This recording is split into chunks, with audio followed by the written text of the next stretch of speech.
사도행전 17장 1절부터 15절까지의 말씀을 쉬운 성경으로 다 같이 합독하겠습니다. 바울과 실라는 암비볼리와 아볼로니아를 지나 데살로니가에 도착했습니다. 거기에는 유대인 회당이 있었습니다. 바울은 습관대로 회당으로 들어가 3주에 걸쳐 안식일마다 성경을 가지고 유대인들과 토론을 했습니다. 바울은 그리스도가 고난을 받고 죽은 자 가운데서 다시 살아나야 한다는 것을 설명하고 증명했습니다. 그리고 내가 여러분에게 전하고 있는 이 예수님이 바로 그리스도입니다 라고 말했습니다. 유대인 중에 그 말에 설득되어 바울과 실라를 따르는 사람들이 생겼습니다. 하나님을 경외하는 많은 그리스인들과 적지 않은 귀부인들도 바울을 따랐습니다. 그러나 유대인들이 이들을 시기하여 시장에서 불량배들을 모아 폭동을 일으키며 혼란에 빠지게 했습니다. 그들은 바울과 실라를 군중 앞으로 끌어내려고 야손의 집으로 쳐들어갔습니다. 그러나 바울과 신라를 찾지 못하자 그들은 야손과 다른 형제 몇 사람을 마을의 관원들에게 끌고 가서 큰 소리로 외쳤습니다. 가는 곳마다 문제를 일으키던 사람들이 여기에도 나타났습니다. 그런데 야손이 그들을 자기 집으로 맞아들였습니다. 그들은 모두 가이사의 법을 어겨가며 예수라 하는 다른 왕이 있다고 말하면서 황제의 명령을 거스르는 행동을 합니다.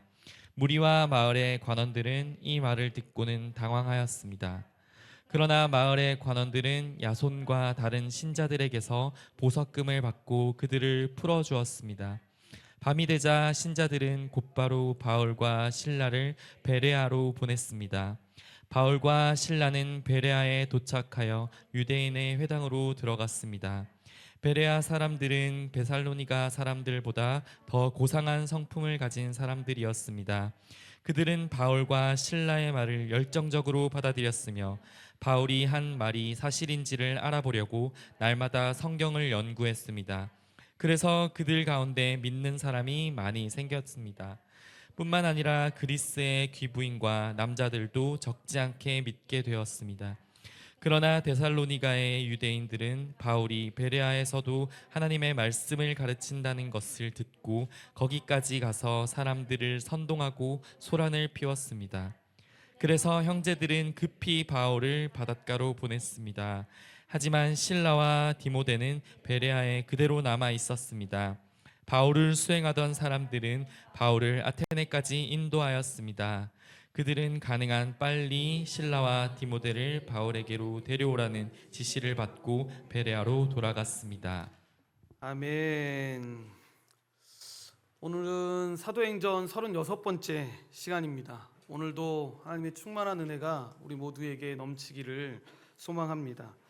지난 시간에 이어서 우리가 사도행전에 나오는 이 사도 바울의 2차 전도여행에 대한 설명을 하려고 하는데, 지난 시간 우리는 유럽의 첫 교회인 빌립보 교회가 세워지는 이 이야기를 보았는데, 하나님께서 어떻게 사람을 구원 얻는 믿음으로 인도하시면서 이 제자 공동체를 이루게 하시고 교회의 선교 사역을 주도해 가시는지를 지난 시간에 살펴보았었습니다.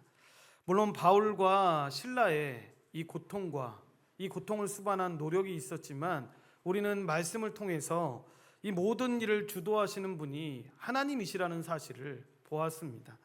그렇게 하나님은 약속하신 말씀대로 역사를 지금도 이끌어 가십니다.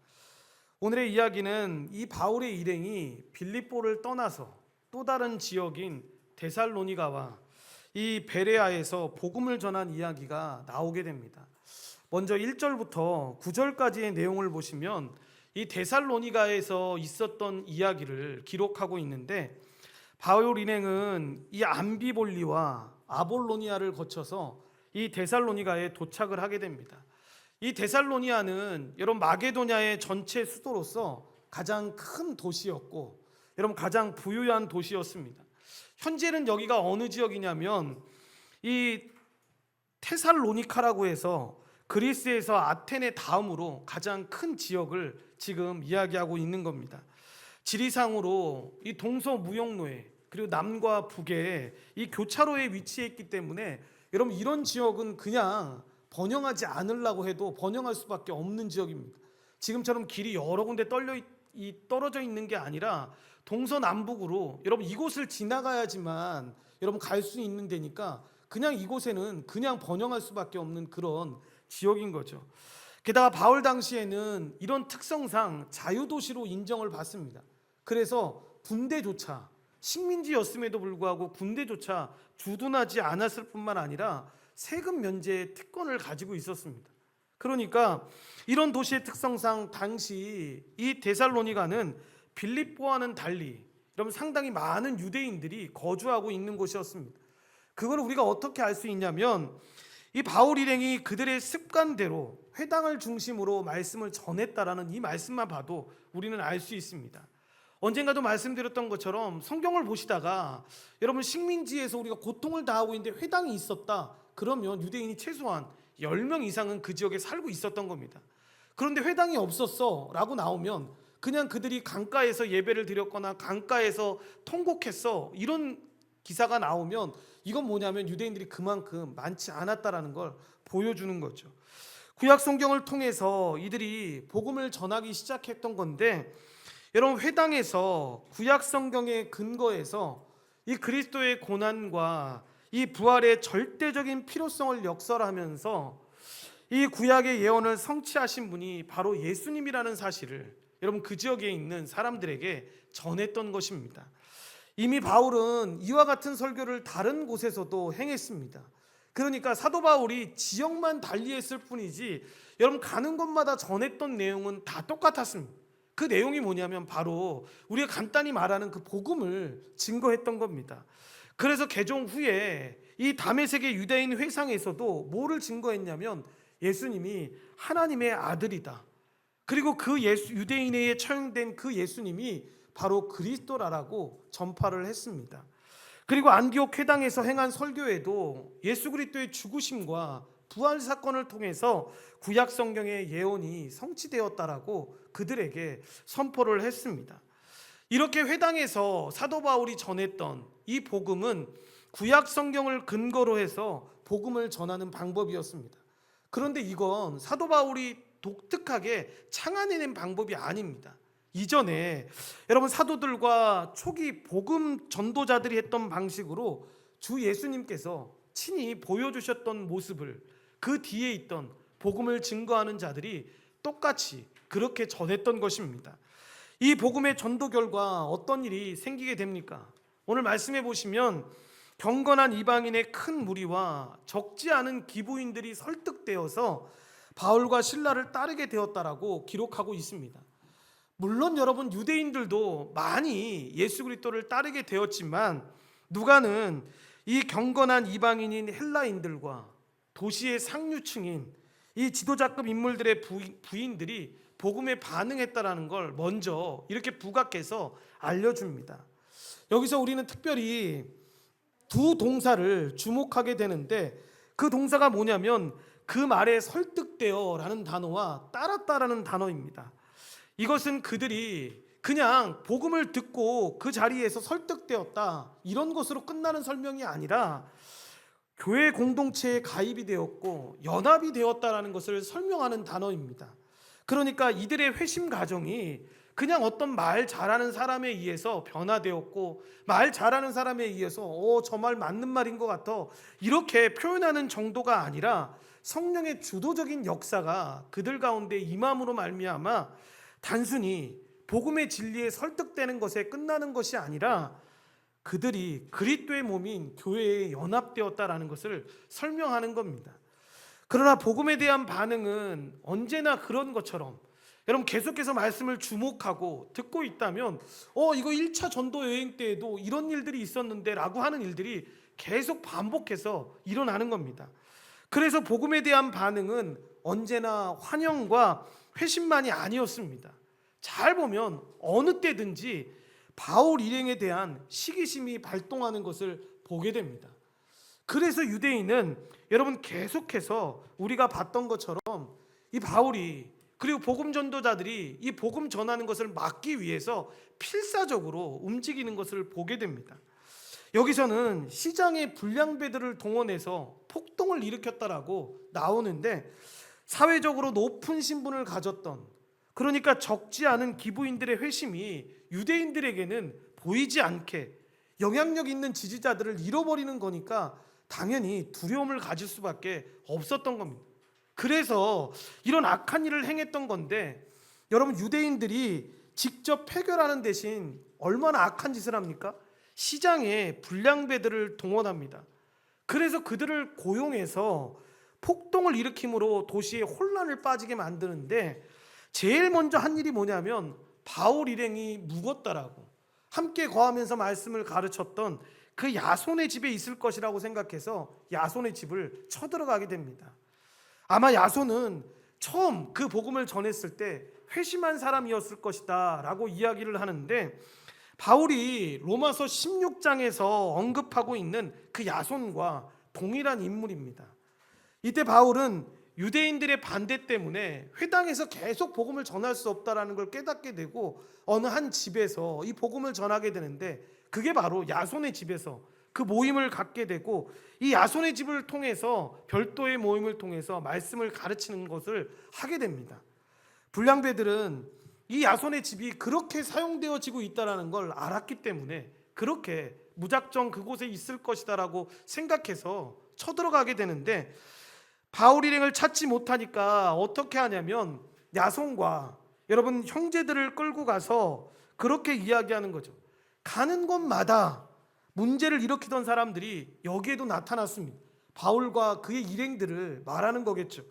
그런데 야손이 그들을 자기 집으로 맞아들였습니다 라고 하면서 그 당시에 최고의 형벌에 처해질 수 있는 죄목을 그들에게 씌우는 것을 보게 됩니다. 뭐라고 이야기하냐면, 그들은 모두 가이사의 법을 어기며 예수라는 다른 왕이 있다라고 말하면서 황제 명령을 거스리고 있다라고 그들을 고발하는 것을 보게 됩니다.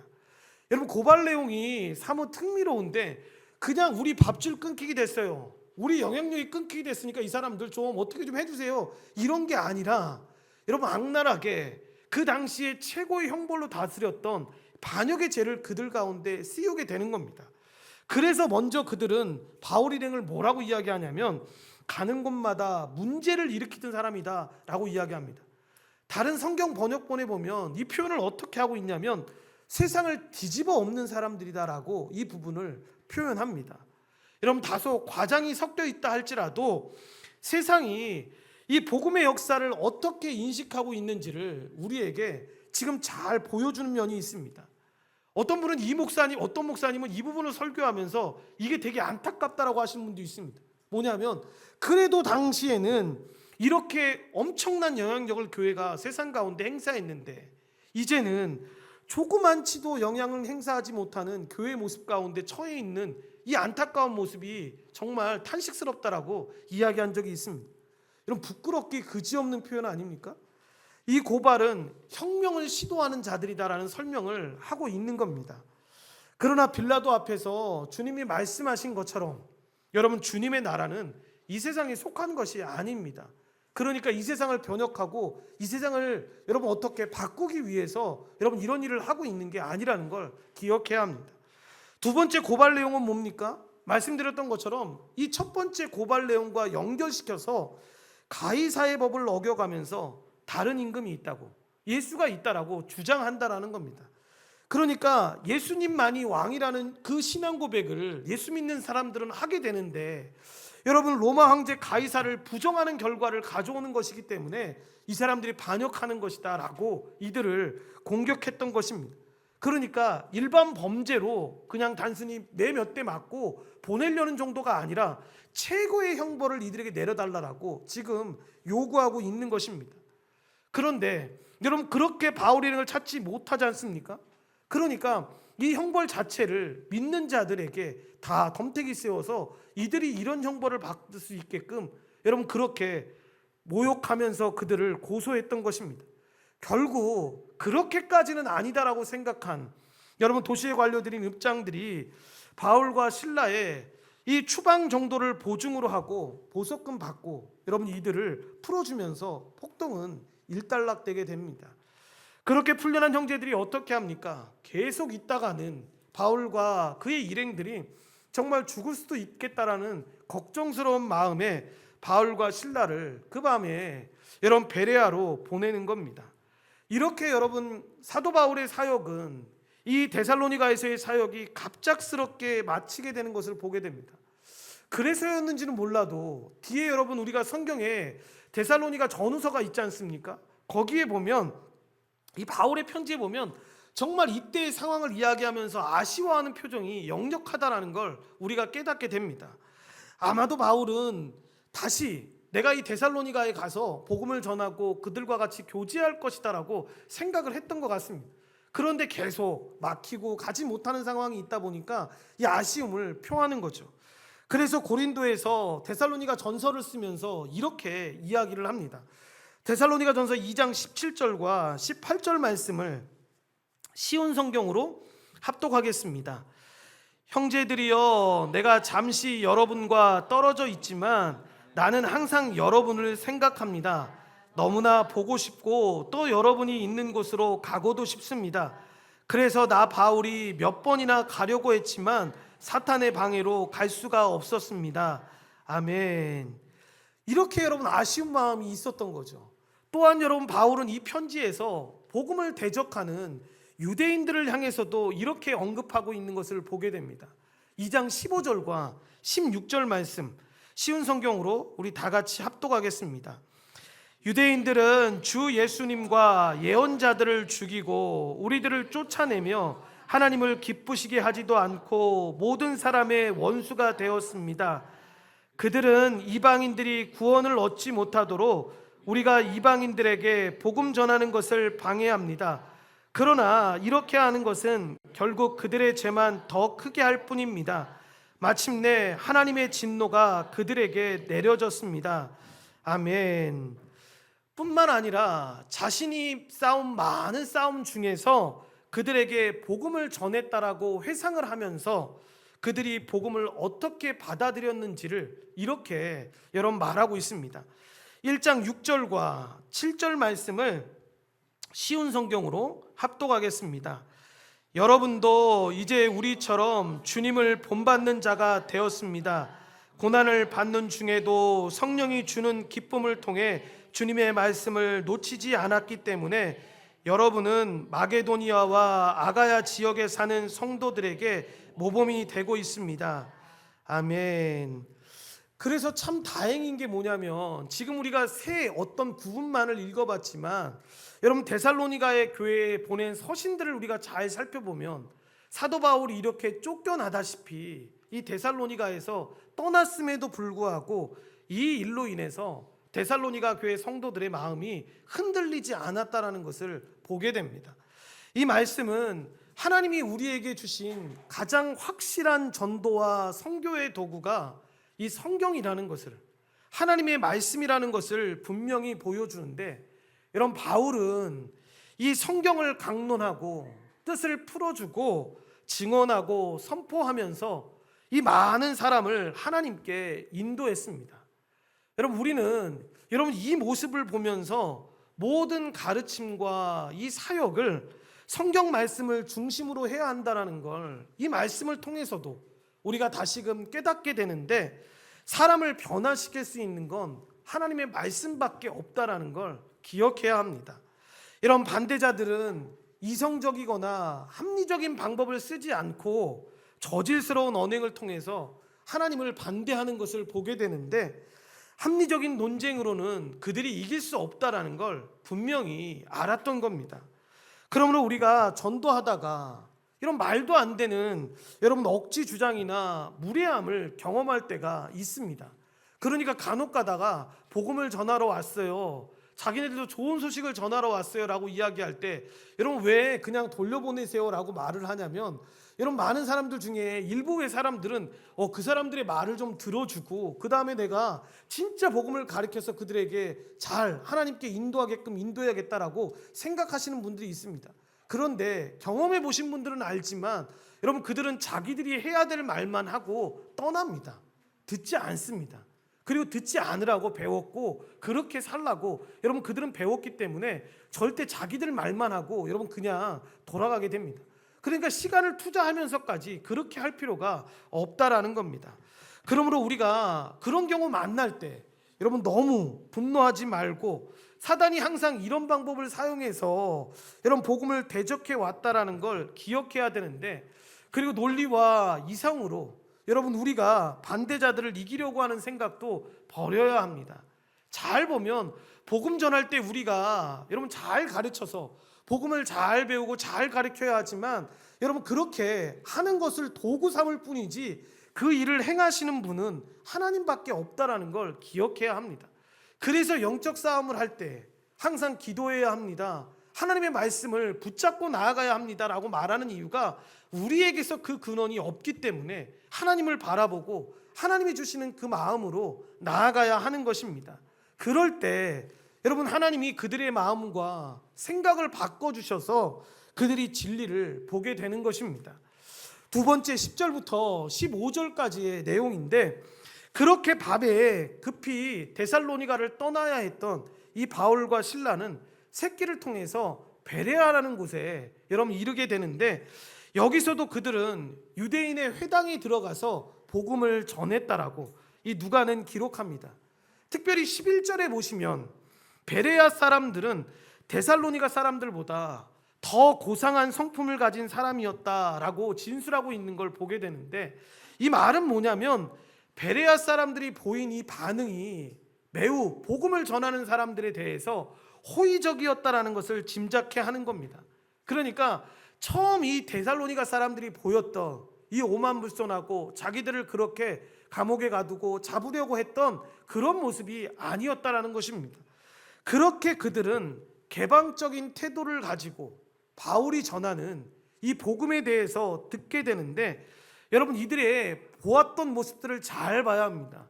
우리가 성경 연구할 때 우리의 모습이기도 한데, 이를 확인하기 위해서 어떻게 합니까? 설교 말씀을 진지하게 듣고 이를 확인하기 위해 날마다 성경 연구를 했다라고 여러분 기록하고 있습니다. 여기에 나오는 열정적이라는 표현이 나오지 않습니까? 그들이 전적으로 자원하는 마음을 갖고 복음을 수용했다라는 걸 이야기하는 겁니다. 여러분 이게 왜 중요하냐면, 여러분 우리가 복음을 전할 때에도 여러분 어떤 벽을 만날 때가 있지 않습니까? 마음이 열려있는 사람에게는 복음을 전할 때 이 사람이 정말로 이걸 듣고자 하는 마음에서 복음을 듣기 때문에 그 상황이 그렇다더라도 이 복음이 여러분 그 사람의 삶을 변화시키는 걸 우리가 손쉽게 보게 됩니다. 그런데 어떤 경우가 있냐면, 야 너가 한번 복음 전해봐, 내가 예수 믿고 구원 받을게 라고 하시는 분들이 있습니다. 마음을 다 닫아놓은 상태에서 그렇게 하실 때 있습니다. 하나님이 그럴 때에도 갑작스럽게 바뀌실 때가 물론 있습니다. 그런데 일반적인 경우는 어떻습니까? 여러분 그렇게 마음을 열지 않고 닫은 상태에서 듣지 않으려고 하는 자들에게는 복음을 전할 때에도 여러분 이게 복음이 들어가지 않는 것들을 우리가 보게 됩니다. 그래서 사도행전에 보면 말씀을 받다라는 이 표현이 개종과 관련해서 2번 나오게 되는데, 이 문구에 모든 자원함으로 함께 사용한 건 이번이 처음입니다. 그러니까 베레아 사람들이 얼마나 하나님의 말씀을 진지하게 받아들이고 있는지를 보여주고 있는 것인데, 이들은 이렇게 듣고 받아들인 이 말씀을 성경을 통해서 날마다 확인했습니다. 그러니까 무조건 목사님이 전했으니까 아멘 아멘 정말 무조건 맞아 이렇게 받아들였던 것이 아니라, 그 말씀이 정말로 하나님의 말씀 가운데 있는 말씀인지 확인하고 그 말씀을 확인한 다음에 믿었다라는 거죠. 그러니까 이게 유대인들과 이방인들의 가장 큰 차이점 중에 하나라고 했지 않습니까? 유대인들은 여러분 말씀을 전했을 때 여러분 이들이 하나님의 말씀을 상고하면서 그냥 마치 그런 표현인 거죠. 처음 들은 말씀인 것처럼 그런 게 있었구나, 이게 아닙니다. 유대인들의 엄격한 의미에서 입장은 뭐였냐면, 내가 알았던 그 말씀이 그 사람이 예수 그리스도라고 이렇게 받아들였던 거죠. 그런데 이방인은 그런 토대가 없으니까, 여러분 우리도 그 토대가 없는 사람들은 아예 구약적 토대가 없으니까 예수 그리스도가 갑자기 딱 나타나서 우리의 어려움들을 해결해 주시고 우리를 구원하시기 위해서 갑자기 오셨어 라고 하지만, 구약적 바탕이 있는 사람들은 어떻게 합니까? 이 언약의 말씀이 하나님이 이 땅을 만드실 때부터 이어지고 있다는 걸 아는 거죠. 그래서 이 사람들은 복음을 느끼는 것 자체도 완전히 다른 겁니다. 그러니까 일반적으로 아는 사람들은 저 구원받은 사람입니다. 구원받아 너무 행복해요 라고 말하는데, 그 행복함에 대해서 한번 설명해 주세요 라고 이야기하면 저희 이제 죽고 나서도 죽지 않아요. 영원히 천국에 갑니다. 이렇게 설명합니다. 아주 제한적인 설명인 거죠. 틀리지는 않습니다. 제한적인 설명이지만 여러분 이렇게 설명합니다.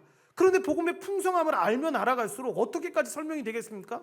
하나님이 이 땅을 창조하기 이전부터 우리를 선택했다라는 겁니다. 그래서 여러분 어떤 분들은 그런 얘기 하더라고요. 저는요, 부모님이 술 드시고 나서 실수하셔가지고 제가 나왔어요, 뭐 이런 표현 하시는 분들이 있는데, 여러분 부모님은 그랬을지 몰라도 하나님이 택하신 자들입니다. 천지가 만들어지기 전에 우리 에베소 말씀을 통해서도 분명히 그렇게 선택되었고, 그렇게 선택되었다라는 걸 도장으로 찍혔다는 것까지 말씀을 통해서 봤지 않습니까?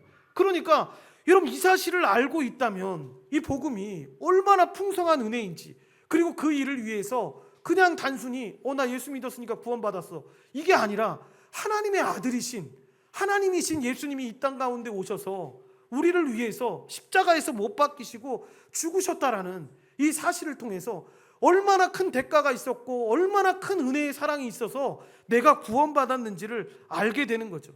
그래서 누가는 이 베레아 사람들의 이런 태도를 강조함으로써 데살로니가 사람들이 보인 태도와 지금 대조해서 설명하고 있는 겁니다. 그 결과로 12절에 보면 뭐라고 이야기합니까? 베레아 사람 중에 많은 사람들이 여러분 믿었다라고 나옵니다. 그 중에 이 이방인 귀부인들과 남자가 상당수 포함되어 있다라고 이야기하는데, 여러분 개역 개정판 성경에는 여러분 누락되었지만 12절 앞에 그러므로라는 이 접속사를 사용해서 그들의 개방적인 태도와 행동의 결과 많은 사람들이 믿게 되었음을 보여주고 있는 것입니다. 이렇게 베레아의 유대인들과 회당에 속한 이방인들은 바울과 실라에게 저항하거나 반대하지 않았는데, 반면 데살로니가의 극성스러운 유대인들은 어떻게 합니까? 뒤에 말씀 보면 이 사람들은 그냥 스스로 불구덩이 안에 뛰어드네 라는 생각이 들 정도로 바울이 베레아에서 하나님의 말씀을 선포하고 있다는 소식을 듣고, 여러분 한두 시간 걸어갈 수 있는 거리가 아닙니다.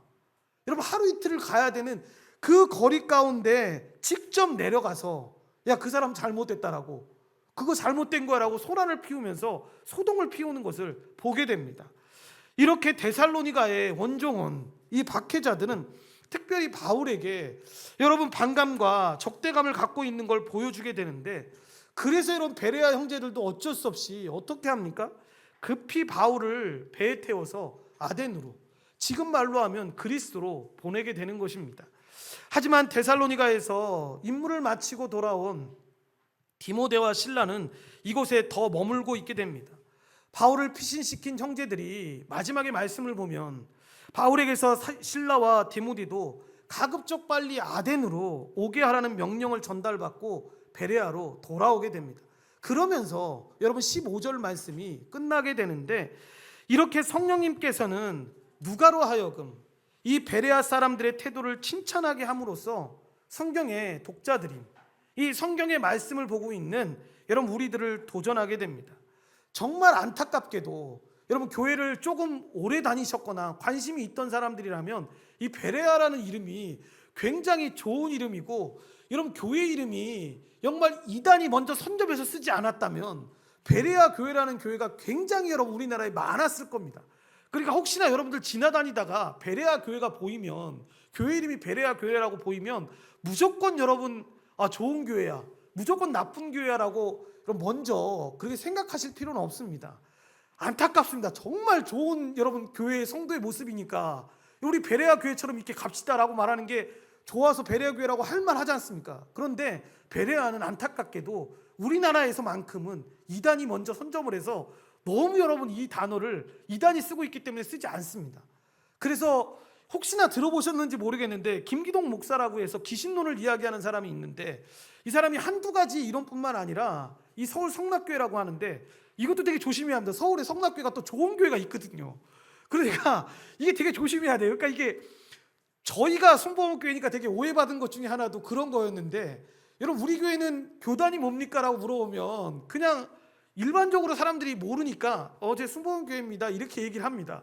그런데 정확하게 목사님들끼리 만날 때는 우리 순복음입니다 이렇게 얘기하지 않고 기독교 대한 하나님의 성회입니다 이렇게 이야기를 합니다. 그러니까 여러분 잘 못 보셨겠지만 교회 뒤에 보면 이 유리창이 있는데 기독교 대한 하나님의 성회 온전한 교회 이렇게 적혀 있습니다. 그러니까 이걸 보고 어떤 사람이 기독교 대한 하나님의 성회 이단인 것 같아, 들어본 것 같아, 이단인 것 같아 이렇게 얘기를 한 겁니다. 근데 이분이 참 안타깝게도 교회를 상당히 오래 다닌 분이 저희 교회 초창기에 저희 교회를 향해서 그렇게 얘기하시는 걸 들은 적이 있었습니다. 그러니까 여러분 이걸 잘 보기는 봐야 합니다. 그런데 이 베레아라는 이 자체가 굉장히 좋은 단어이기 때문에 저도 만약에 이런 오해만 없다면 교회 이름 베레아 교회 어때요? 라고 하면 저 정말 좋을 것 같아요.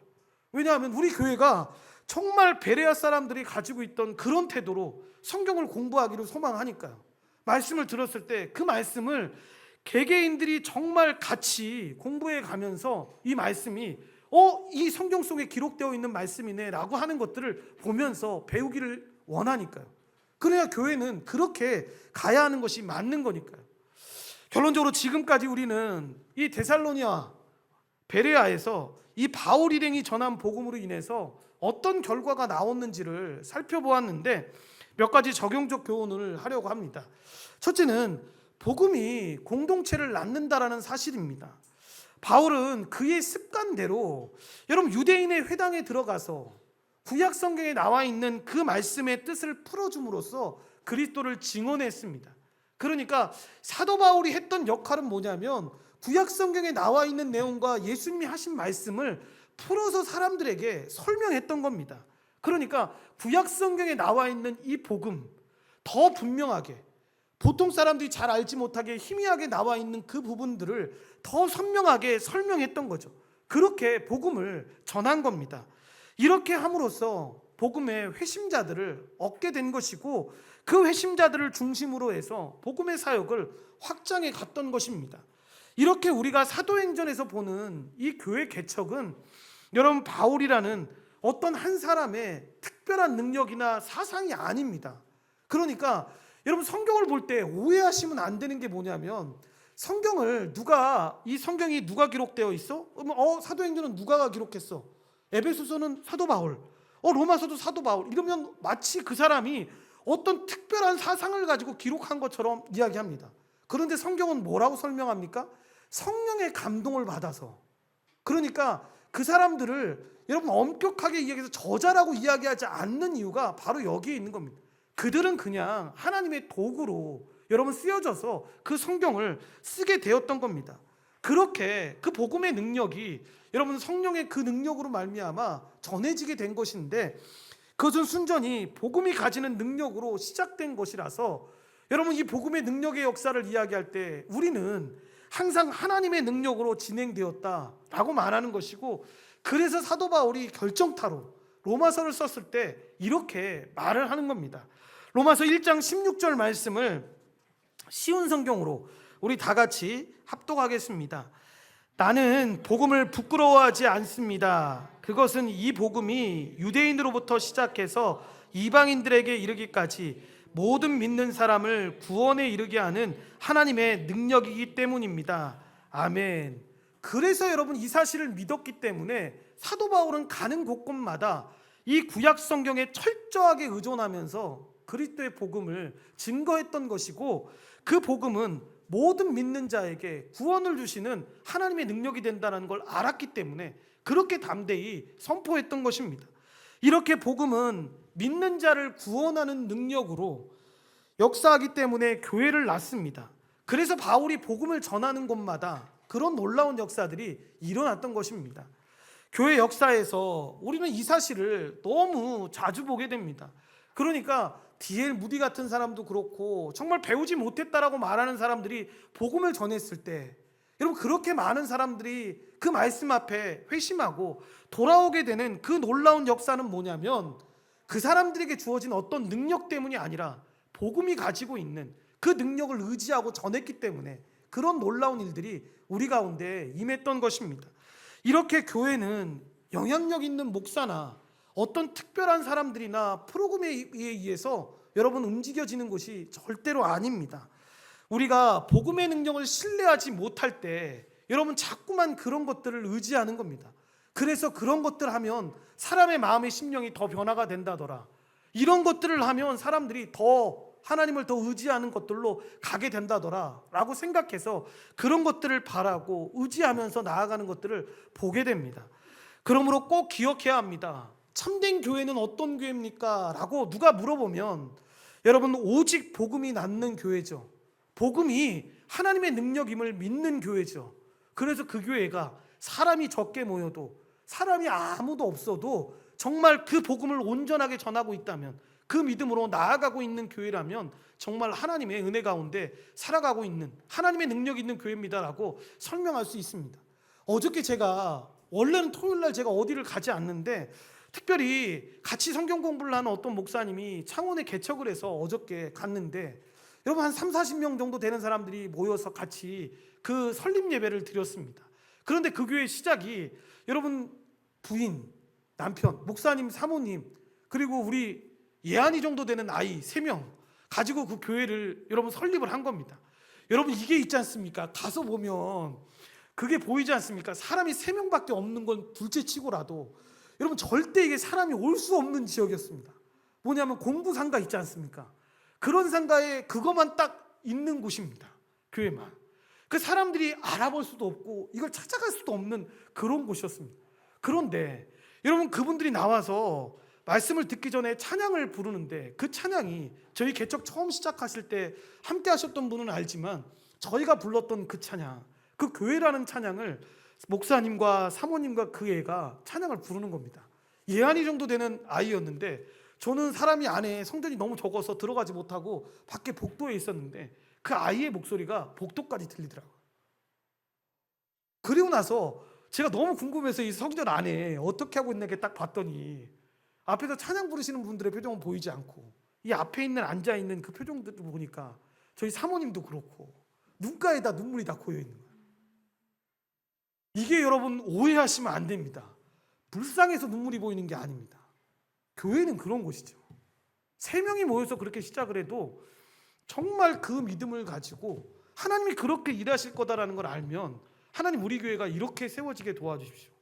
세상 풍조의 욕심에 따라서 살아가는 그런 교회 아니고 하나님의 말씀이 정말로 운행되어지고 하나님의 말씀이 힘이 되어져서 역사하는 그런 교회 되게 해주시라고 기도를 하게 되는 거죠.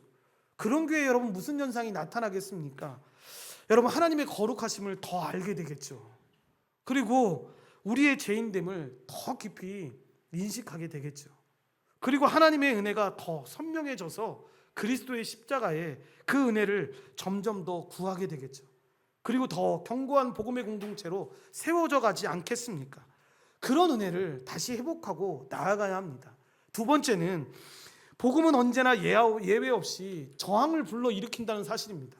여러분 1차 전도 여행, 아니 우리가 알고 있는 많은 성경에 이 사건들을 통해서도 우리가 알고 있지만 바울이 여러분 율법 선생일 때는 이런 일을 경험하지 못했습니다. 그냥 율법을 가리키기만 하면 됐었죠. 그런데 그가 여러분 부활의 주님을 만나고 복음을 전하고 나서 바울의 삶이 어떻게 바뀝니까? 세상 사람들이 잘못된 복음 전하는 것처럼 부자가 됐습니까? 건강한 몸이 됐습니까? 아니죠. 오히려 더 건강이 악화됐죠. 오히려 더 여러분 매를 맞고 죽음의 위기 가운데 처하게 됐죠. 그때 여러분 그의 고백이 어떤 고백인 줄 아십니까? 갈라디아서 5장 11절 말씀을 쉬운 성경으로 우리 합독하겠습니다. 형제들이여, 나는 할례를 받아야 한다고 가르치지 않습니다. 내가 할례를 가르친다면 어째서 아직도 박해를 받겠습니까? 내가 지금까지 할례를 가르쳤다면 십자가를 전하는 어려움도 사라졌을 것입니다. 아멘. 무슨 이야기입니까? 신실하게 복음을 전하고 나니까 여러분 이렇게 저항을 만나고 이런 어려움들을 겪게 되었다라는 거죠. 여러분 오히려 거짓된 복음을 전할 때 마치 여러분 구약시대 때 잘 한번 생각해 보십시오. 정말 하나님의 신실한 사역자들이 이 말씀을 받아서 그대로 전했을 때 여러분 이들은 핍박을 당하고 심지어 순교를 당했습니다. 그런데 그때 당시에 하나님이 실제로 너희들이 핍박을 당할 것이고 너희들이 이제 나라를 빼앗길 것이다 라고 말할 때 여러분 거짓된 선지자들은 어떻게 했습니까? 그렇지 않을 거야. 무슨 소리야, 하나님의 백성인데 왜 망해? 하나님의 백성인데 무조건 잘 돼야지, 부자가 돼야지, 무조건 건강해야지, 이런 거 전했던 사람들이 있었습니다. 어떻게 됩니까? 나라는 망하게 되고 결국 신실하게 하나님의 말씀을 전했던 이 순교하는 이 신학자들을 통해서 하나님의 말씀이 계속 전파하는 것을 보게 됩니다. 그래서 사도 바울이 그런 사람들을 향해서 이렇게 풍자하면서 이야기를 합니다. 고린도후서 11장 19절부터 20절 말씀을 쉬운 성경으로 합독하겠습니다.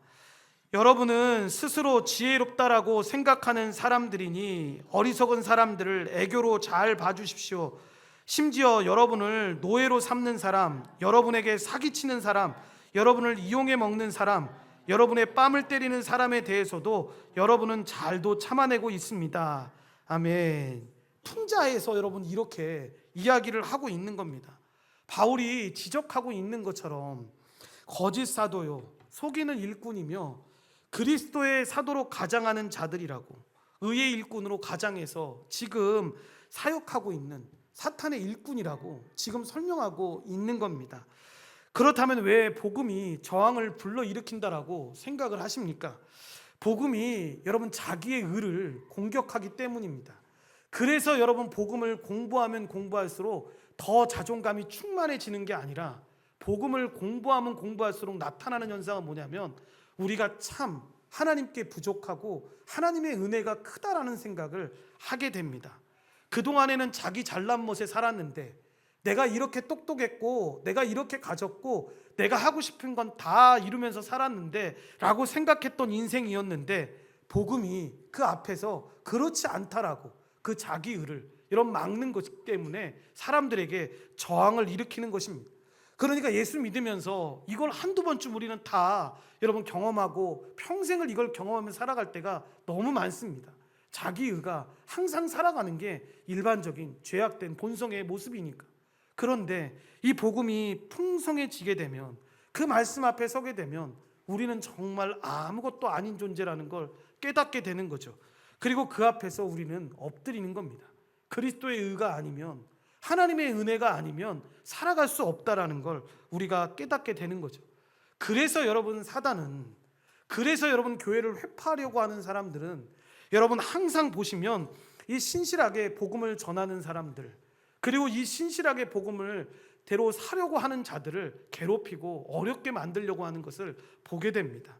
이런 점에서 복음을 대적하면서 살아갔던 이 유대인이나 이상한 사람들은 여러분 정말 머리에 뼈 달린 그런 사람들이 아닙니다.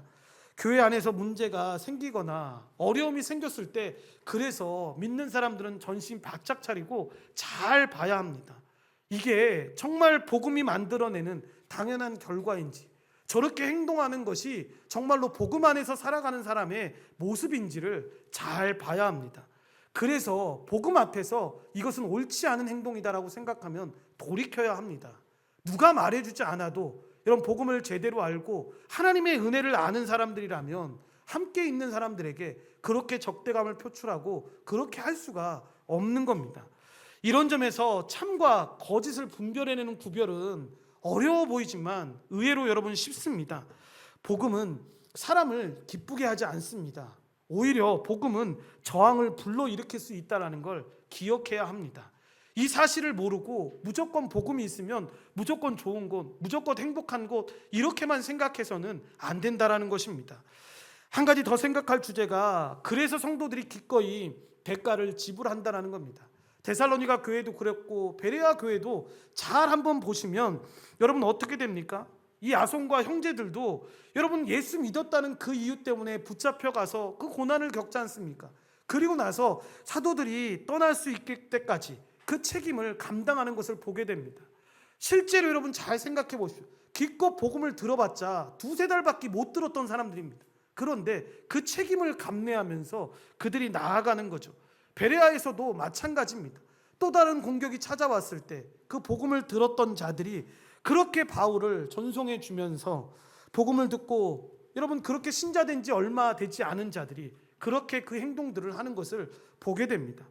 이렇게 교회는 복음으로 말미암아 만일 한 지체가 고통을 받으면 모든 지체가 함께 고통을 받고, 한 지체가 영광을 받으면 모든 지체가 함께 즐거워한다는 이 고린도전서 12장 26절 말씀처럼 삶과 고통을 공유하는 공동체라는 걸 우리에게 보여주고 있는 것입니다. 마지막 세 번째 교훈은 그래서 교회를 하나님께서 세워 가신다라는 겁니다.